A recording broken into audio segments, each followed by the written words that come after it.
नॉयडा दिल्लीच्या जवळचं एक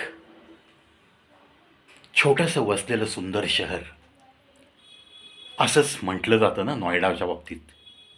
अगदी खरं आहे. या नॉयडामध्येच काही वर्षांपूर्वी एक घटना घडली. एका घराच्या मागच्या साईडला असलेल्या नाला सदृश मोठं गटार म्हणा, या ठिकाणी लहान मुलांचे अवयव सापडले, खोपडी सापडली. असा काही प्रकार घडला आणि मग त्या घराचा मालक आणि त्या घरात काम करणारा एक नोकर यांना संशयावरून अटक झाली होती आणि हे दोघंही जेलमध्ये होते.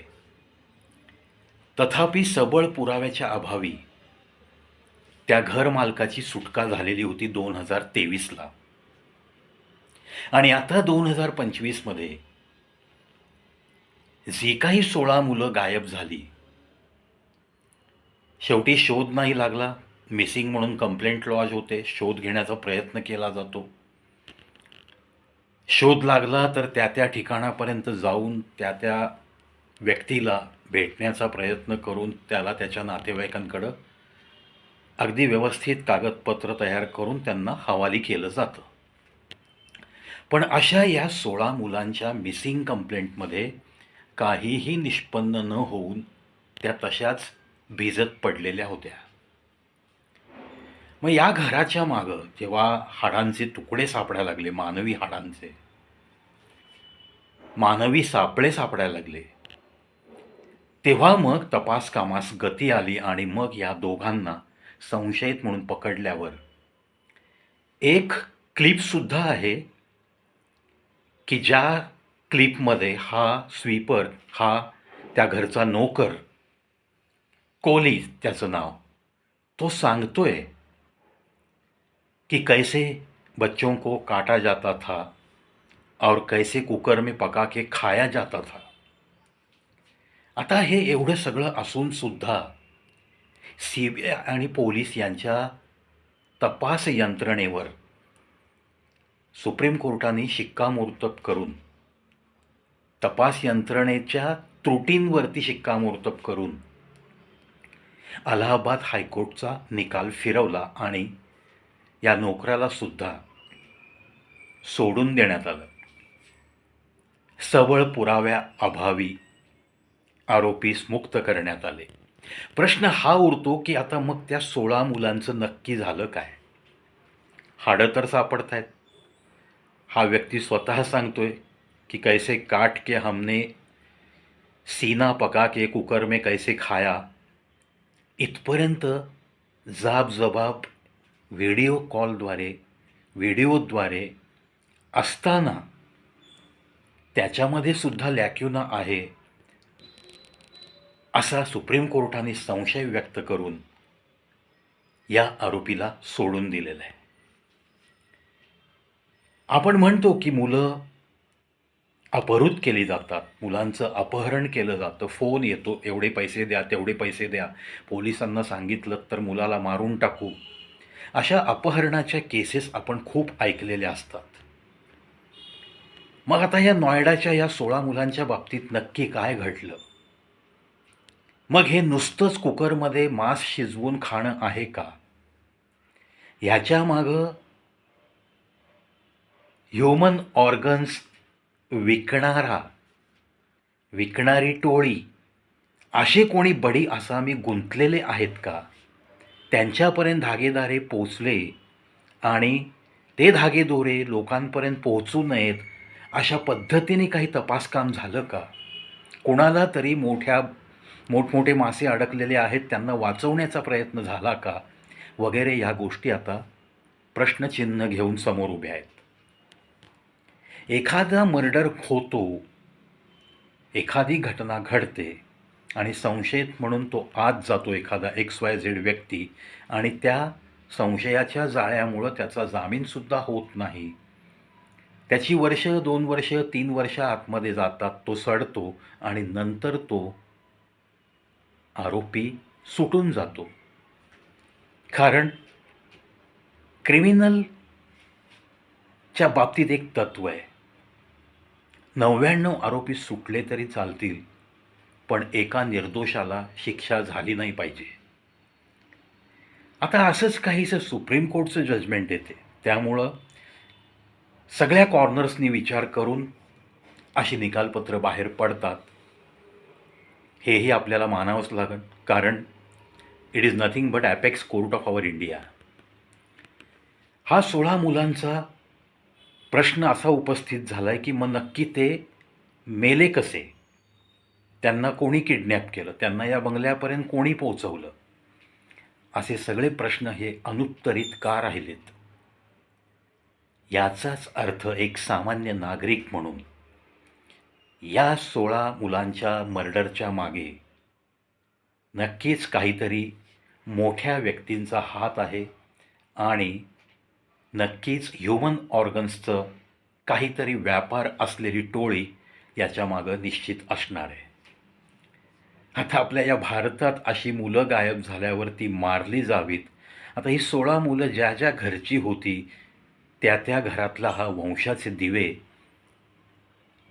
वेळ येण्याआधी अशा प्रकारे विझले की त्यांचा थांगपत्ताच लागत नाही. म्हणल्यावर त्यांचे नातेवाईक, आई वडील हे सगळे वाट पाहून पाहून थकून गेले. त्यातले काही आता जिवंत असतील, काही गेले पण असतील, काही लोक शॉकमुळं आजारी पण पडले होते. म्हणजे मग त्यांच्या संवेदनांचा त्या परिवारांनी जे काही भोगलं त्याविषयी काय, ज्याच्या घरात हे घडतं त्यांनाच माहिती की त्यांनी त्या मुलाचा विरह कशा पद्धतीने सहन केला असेल, काय काय विचार त्यांच्या डोक्यात आले असतील. तो हरवला म्हणून त्यांनी किती वेळा त्या त्या पोलीस स्टेशनला आपले चपला बूट झिजवले असतील, किती नैराश्य घेऊन ते तिथून परत आले असतील. त्यांनी कधी नाद सोडला की आता आपलं मूल नाही मिळत आहे, त्यांनी कधी मनाची तयारी केली असेल, ती इतकी वर्ष त्यांनी कशी काढली असतील, या सगळ्या गोष्टींचा विचार केला तरी डोळ्यात पाणी येतं. जे काही घडलंय नोएडामध्ये, ज्या परिवारांमध्ये हे घडलंय त्याविषयी संवेदना आपण प्रगट करूच, हळहळ व्यक्त होणारच आहे. कारण ती मुलं आहेत ज्यांच्यापुढं अजून उभं आयुष्य होतं त्यांच्या नजरेसमोर. कोणाची काय काय स्वप्न होती, त्यामध्ये आपल्या भारत देशाचं कदाचित काही टॅलेंटसुद्धा लपलेलं होतं त्यांच्यात. माहिती नाही, त्यांचं आयुष्य बंद मुठ्ठी आहे. त्यांच्यामधून एखादा खूप चांगला वैज्ञानिकसुद्धा झाला असता, एखाद्या चांगल्या पोस्टवर चांगलं काम करणारासुद्धा अधिकारीसुद्धा झाला असता.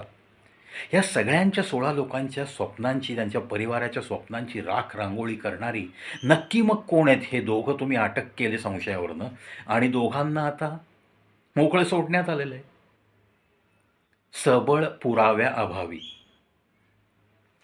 त्या नोकरांनी कुकरमध्ये शिजवून खाल्लं इथपर्यंत सांगितलं, तरी पण असं कन्क्लुजन निघालं आहे की त्यांनी किडनॅप केलं, त्यांनी मारलं, त्यांनी स्वतः तुकडे केले, असं काही कुठेही तपासामध्ये सबळरित्या आढळून येत नाही.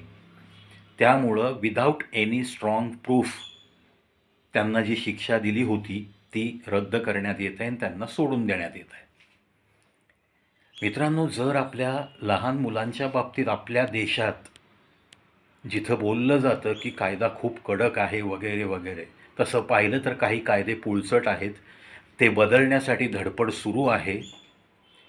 ते कायदे बदलले पाहिजेत. आता अशा गोष्टी जेव्हा दडपल्या जातात तेव्हा नक्की मोठमोठे मासे कोण असतात हे सुद्धा बाहेर येत नाही. याची शोकांतिका वाटते. त्यामुळं ह्या 16 मुलांना न्याय मिळाला का, असा जर तुम्ही स्वतःला प्रश्न विचाराल एक नागरिक म्हणून, तर माझं उत्तर नक्कीच येईल नाही. त्यांना न्याय मिळालाच नाही.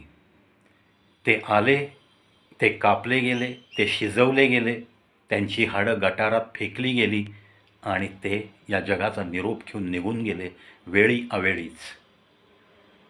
फक्त हळहळ आणि त्या परिवाराने जे दुःख सोसलं आहे ते दुःख, त्या दुःखापर्यंत पोचण्याचा एक संवेदनशील नागरिक म्हणून फक्त प्रयत्न करत जगणं या व्यतिरिक्त माझ्यासारख्या सामान्य नागरिकाच्या हातात काहीही नाही. आज माझ्या मनाची जी तडफड झाली ती मी व्यक्त तरी करतो या चॅनलवर. अशी तडफड करत जगणारी कितीतरी जनता आहे, लाखो लोक, करोडो लोक आहेत हे आपल्या भारत देशात, जे ओरडत आहेत की नक्की त्या 16 मुलांना न्याय कधी मिळणार, काय झालं मग नक्की त्यांचं. आणि लहान मुलांना किडनॅप करून त्यांचे अवयव विकून कदाचित मग पुरावे नष्ट करण्यासाठी त्यांना कुकरमध्ये शिजवून खाऊन टाकण्याची एक अमानुष,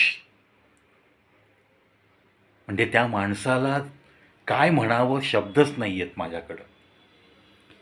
म्हणजे एखाद्या मुसलमान व्यक्तीने लव जिहाद करून आपल्या बायकोला प्रेमाने वागवायचं नाटक करायचं 3 महिन्यांनी आणि छोट्याशा भांडणात तिचे तुकडे करायचे, फ्रीजमध्ये साठवायचे आणि रोज कुकरमध्ये ठेवून थोडे थोडे ते खाऊन टाकायचे आणि ती बेपत्ता झाली असा बनाव करायचा. ह्याचा आरडाओरडा आपण खूप करतो कारण तो लव जिहाद ठरतो.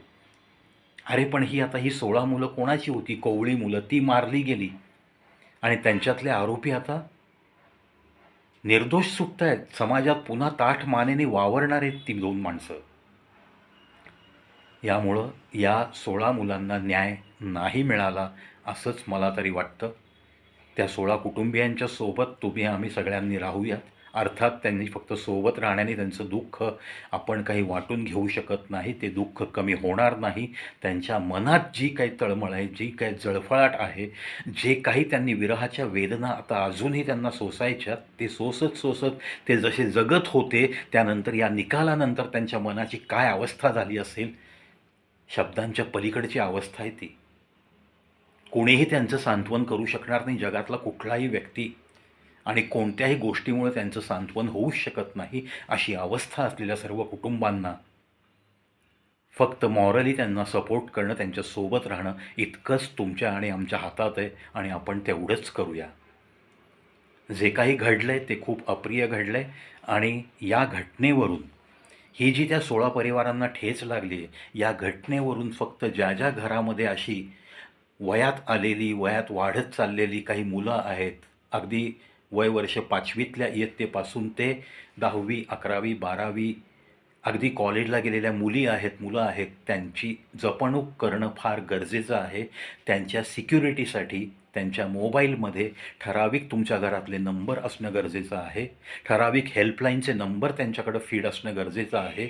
आणि जी काही ॲप निघालीत, आपली मुलं शाळेत गेलो, कॉलेजमध्ये गेलो असं सांगताना नक्की ती तिथंच आहेत का, लोकेशन ट्रेस करणारी ॲप आहेत, तशी ॲप तुमच्या पालकांच्या मोबाईलमध्ये डाउनलोड केलेली पाहिजेत. त्याचं लोकेशन सतत ऑन असलं पाहिजे, याच्याकडेही तुमचं लक्ष पाहिजे. तो कोणाला भेटतो, तो कुठे जातो, त्याचे जाण्या-येण्याचे रस्ते कोणते आहेत, ही सुद्धा पालकांनी एक दिवस माहिती करून घेतली पाहिजे. त्यांनी रस्ता बदलून काही ट्रॅफिकच्या अनुषंगाने त्याला रस्ता बदलावा लागला तर त्यांनी इंटिमेट करायला पाहिजे, हा रस्ता बंद आहे, आई, बाबा मी ह्या रस्त्याने येतोय, येते.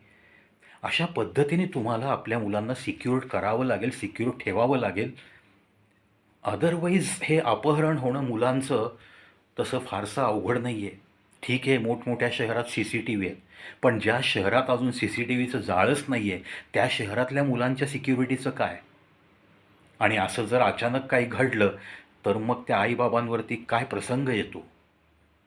अशा प्रसंगांना कोणत्याही कुटुंबाला सामोरं जावं लागू नये यासाठी आपल्याला दक्षता घ्यावी लागेल. त्या दक्षता मी आत्ता या चॅनलवर थोड्याशा मला जे माहीत आहेत, जे काही आपण करू शकतो तेवढं तरी आपण करायला सुरुवात करावी. कारण इट इज अँड्रॉईड जमाना, कॉम्प्युटर जमाना. मुलांनी आपल्या पालकांच्या सतत संपर्कात राहणं गरजेचं आहे. कुठेही जा, तुम्ही ट्रिपला जा, कुठेही जा, तुमचं लोकेशन घरी माहीत पाहिजे. कोणत्याही प्रकारचे ट्रिपला गेल्यावर सुद्धा असे अपघात घडतात, त्यावेळेससुद्धा मदतीची गरज असते. माझे आईबाबा मला रागवतात, माझे आईबाबा मला आझादी देत नाहीत, अशी काहीतरी तक्रार या वयातली मुलं मुली करतानासुद्धा दिसतं. पण मुलांनो, थोडंसं तुम्ही आईबाबांच्या मनात शिरण्याचा प्रयत्न करा की त्यांच्या यातना काय असतील. तुम्ही जर आत्ता आहात आणि उद्या नाही आहेत आणि तुम्ही सापडत नाहीत, हे कळल्यावर तुमचे आईबाबा तरी शॉकने जिवंत राहतील का? त्यांना होणारं दुःख कोणत्या सीमेचं असेल, या गोष्टींचा थोडा विचार करा आणि स्वतःचं तारुण्यातले जे विचार आहेत ते थोडे बाजूला ठेवून तुमच्याच हितासाठी, तुमच्या परिवाराच्या हितासाठी तुम्हीसुद्धा पालकांना सहकार्य करावं. अन्यथा अशा घटनांचे बळी काही मुलं, काही मुली ठरू शकतात, असं मला आवर्जून सांगावंसं वाटतं. तरुण पिढीला हात जोडून विनंती करावीशी वाटते की जमाना खूप बदलला आहे. प्रत्येकाला खूप सावध पावलं उचलावी लागणार आहेत. कोणत्याही आमिषाला बळी न पडता, कोणत्याही अनोळखी माणसाबरोबर कोणत्याही कारमध्ये न बसणे, हे एक ठामपणे स्वतःच्या मनामध्ये ठरवावं लागेल. तरच अशा घटना टळू शकतील. आणि घडल्याच तर CCTVच्या माध्यमातून, मोबाईलच्या लोकेशनच्या माध्यमातून कमीत कमी तुम्ही कुठपर्यंत पोहोचला होता, कुठे गेला होता, हे तरी समजून इन्व्हेस्टिगेशन करण्यासाठी थोडीफार मदत होऊ शकते. याच विनंतीसह त्या 16 परिवारांच्या सोबत राहण्याच्या आश्वासनासहित या व्हिडिओमध्ये इथंच थांबतो. अतिशय अप्रिय घटना आपल्या भारत देशात घडलेली, असंच मी या घटनेचं वर्णन करतो. जय हिंद, जय भारत.